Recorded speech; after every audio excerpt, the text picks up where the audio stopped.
हाँ जी बेटा जी, तो करें स्टार्ट। आज अब क्या करना है, the last topic, the main topic, री इशू ऑफ शेयर्स। ठीक है, तो मैंने पहले ही बोला है, बहुत बार बोला कि शेयर कैपिटल में टोटल 4 चीज़ें सीखनी है।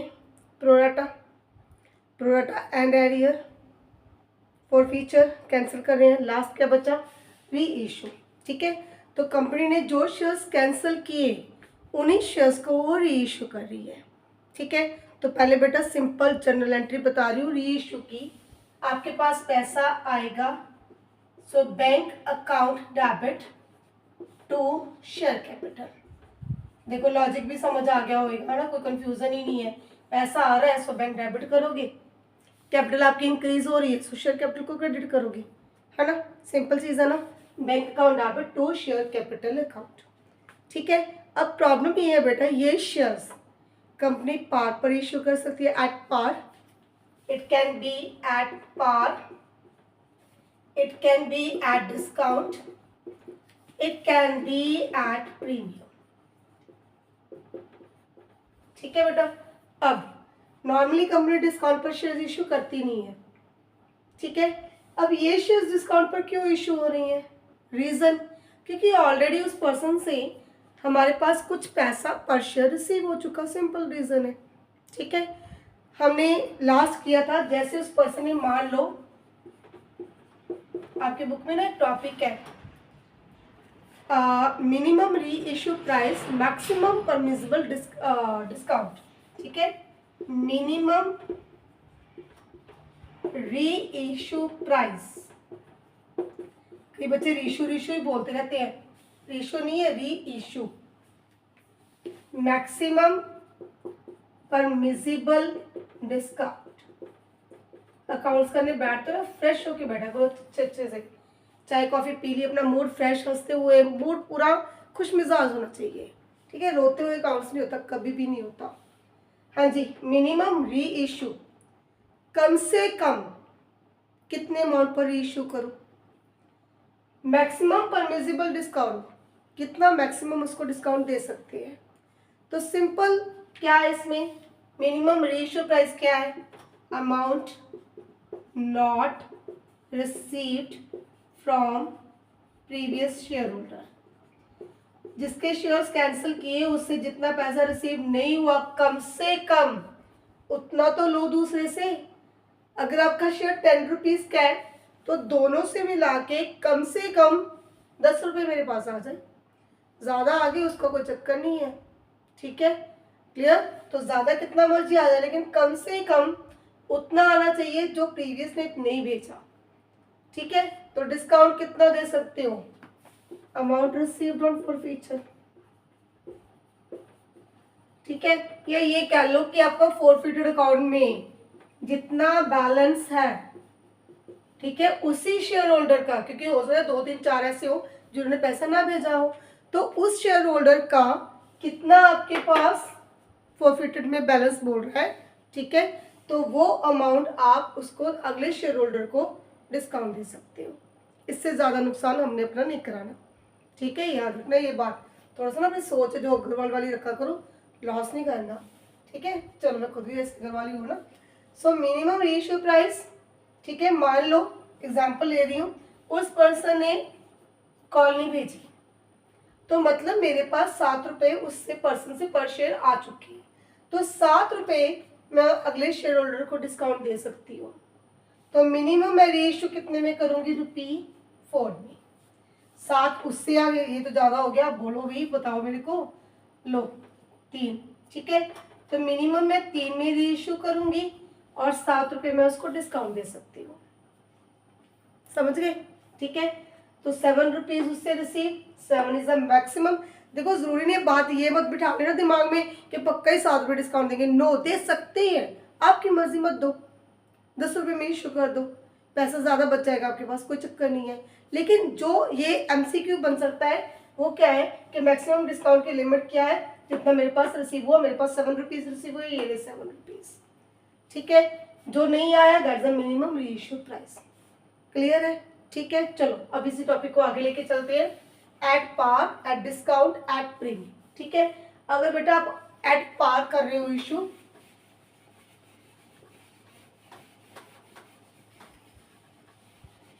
लीजिए देखो, कुछ भी मान लेते हैं 500 शेयर्स, ठीक है। उस पर्सन के डिवीजन ले लो, वही 433 की, है ना। तो हमने क्या किया, 4 रुपीज उसके रिसीव्ड है, 6 रुपीज उसका बैलेंस है, ठीक है। तो री इशू कर रहे हैं, री इशू एट ₹10, ठीक है, for ₹10 as fully paid up,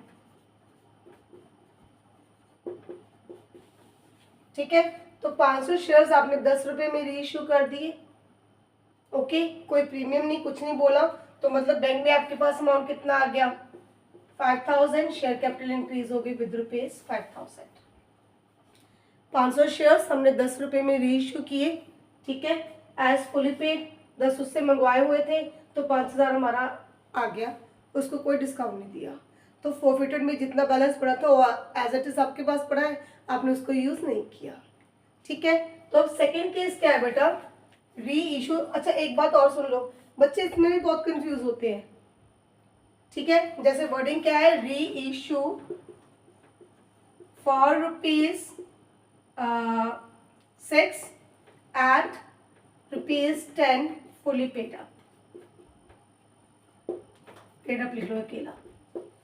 तो उनकी कंफ्यूजन क्या है, मैम 6 डाली या बैंक में 10 डाली।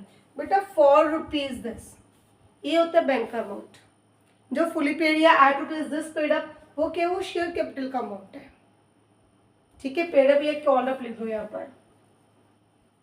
तो यहाँ पर वर्डिंग कुछ भी हो सकती है, थोड़ा बहुत चेंज हो सकता है। बेसिक है ₹4 तो वो अमाउंट आपका बैंक में जाएगा, ठीक है। अब यहाँ पर 10 का शेयर आप 6 रुपीज में री इशू कर रहे हो, तो मीन्स आप 4 रुपीज उसको डिस्काउंट दे रहे हो, ठीक है। 4 भी दे सकते हो, यहाँ पर आप 8 भी कर सकते हो, ₹2 का डिस्काउंट भी दे सकते हो, ठीक है। तो मतलब 10 से कम 10 रुपीज नहीं मंगवा रहे, उससे हम 4 डिस्काउंट दे सकते हैं, तो 7, 8, 9 आप कुछ भी ऐसे ही री इशू कर रहे हो। चलो मैंने मान लिया ₹8।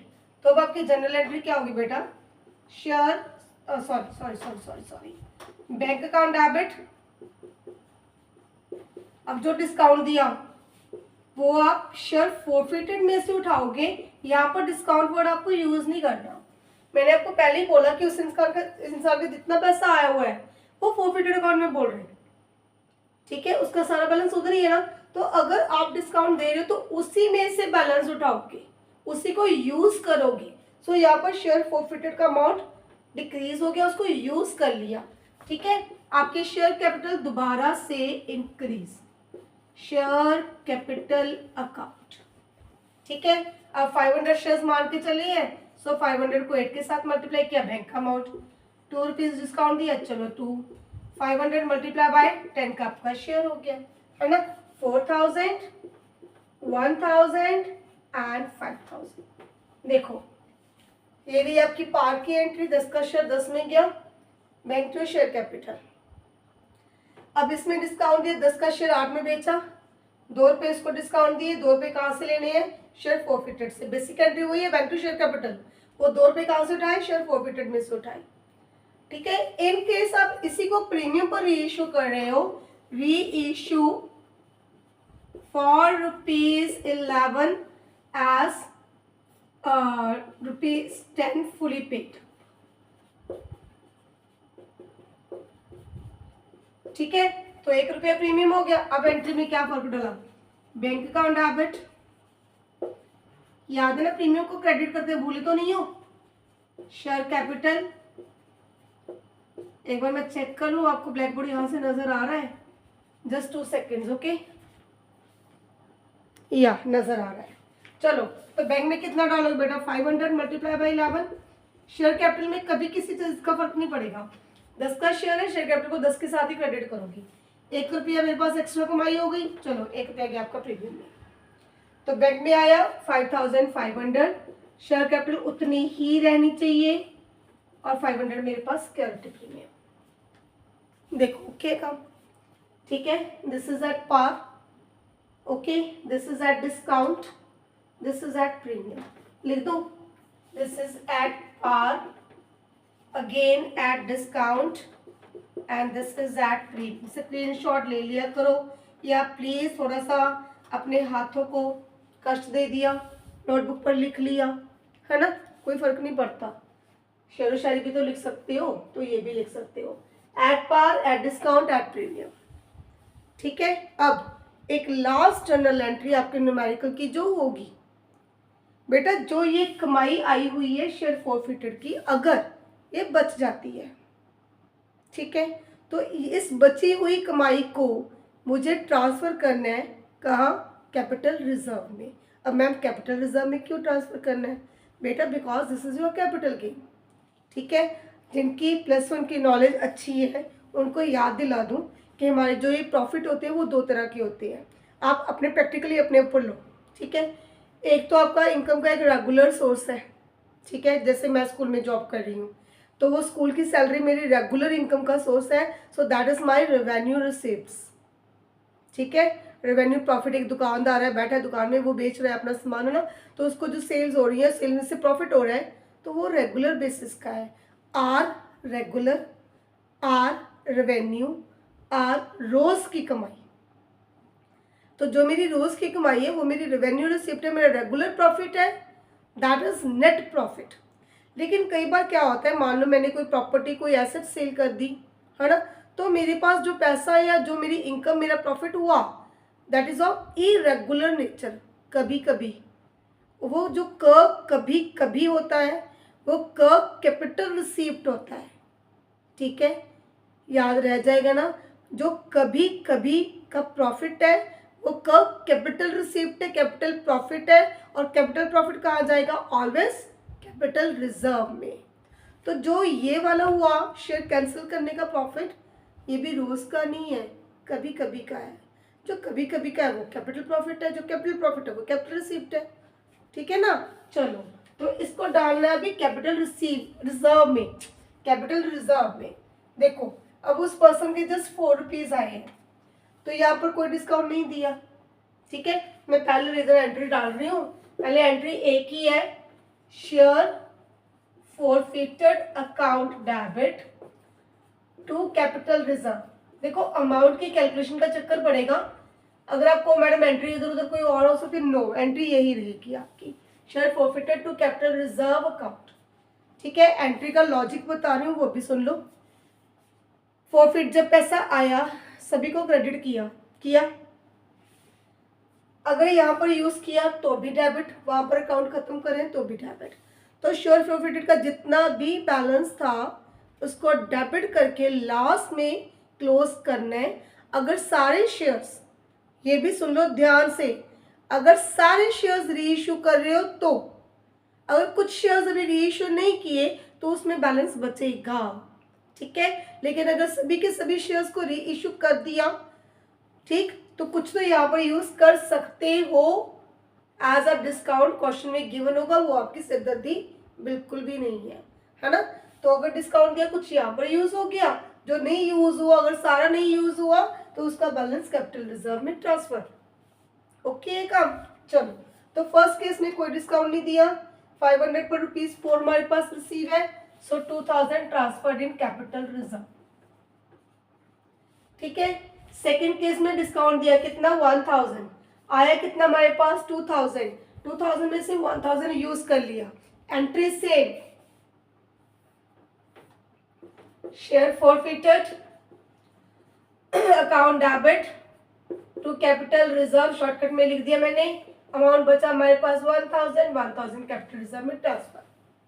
ठीक है, इन द लास्ट केस, अभी लास्ट केस में भी कोई डिस्काउंट नहीं दिया, उल्टा प्रीमियम पे दिया, है ना, तो यहाँ पर भी हमारा जितना भी यहाँ पर था 2000 वो एज इट इज पड़ा है, तो आपकी फर्स्ट एंट्री सेम अमाउंट के साथ, share forfeited account debit to capital reserve with the amount 2000।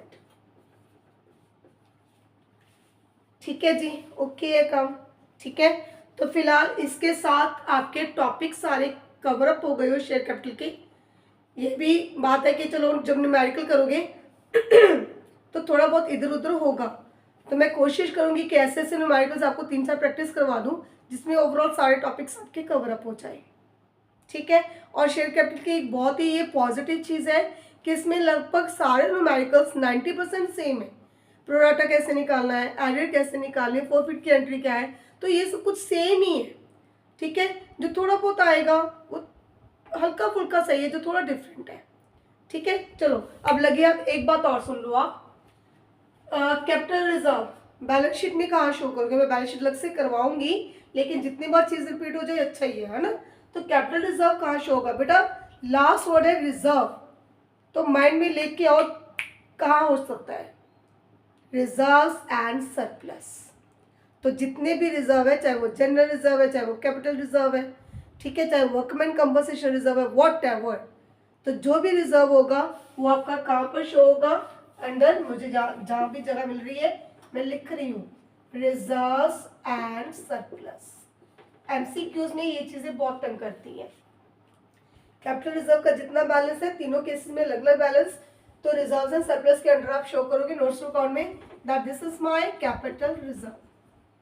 ठीक है, इन केस कोई बैलेंस फॉरफिट में बच गया, शेयर्स री इश्यू नहीं किए तो बच गया, ठीक है, तो उसको कहां शो करोगे? Under subscribed capital. तो जितनी भी आपके सब्सक्राइब कैपिटल का टोटल आया उसमें करोगे ऐड फॉरफिटेड अमाउंट। प्लीज डरना मत, मैं पहले ही बोल चुकी हूँ, मैं स्पेशली एक वीडियो बना रही हूँ, ठीक है, बैलेंस शीट पे बनाऊंगी, क्लियर, तो उसमें ये चीजें मैं कवर अप करूंगी। पर फिर भी एक बार सुनने का कोई हर्ज नहीं है कि जितना फॉरफिट में मेरा बैलेंस बचा हुआ है वो कहाँ जाएगा? शेयर कैपिटल के जब आपके वो होते हैं ना प्रैक्टिकल लेने, एक्सटर्नल आते हैं, तो ये क्वेश्चन में बहुत कंफ्यूज करते हैं कि फॉरफिटेड कहाँ शो करे बैलेंस शीट में। तो कहाँ शो करना है? सब्सक्राइब कैपिटल का जितना बैलेंस है एट फॉरफिटेड शेयर्स अमाउंट। ठीक है, ओके हो गया। तो चलो अभी इसकी ध्यान से प्रैक्टिस करो, हम नेक्स्ट वीडियो में करेंगे न्यूमेरिकल्स के प्रैक्टिस, ठीक है, ताकि इस बार भी 17 मार्क्स का पेपर आए इसमें से, है ना। तो मैं नहीं चाहती कि एक चैप्टर की इतनी वेटेज हो आप उसमें से लॉस करो अपना, है ना। तो ध्यान से इसको करो, प्रैक्टिस करो। I am always with you, I am always there for you to help you in each your complications, जो भी आपको प्रॉब्लम आती है। ठीक है, गुड बाय।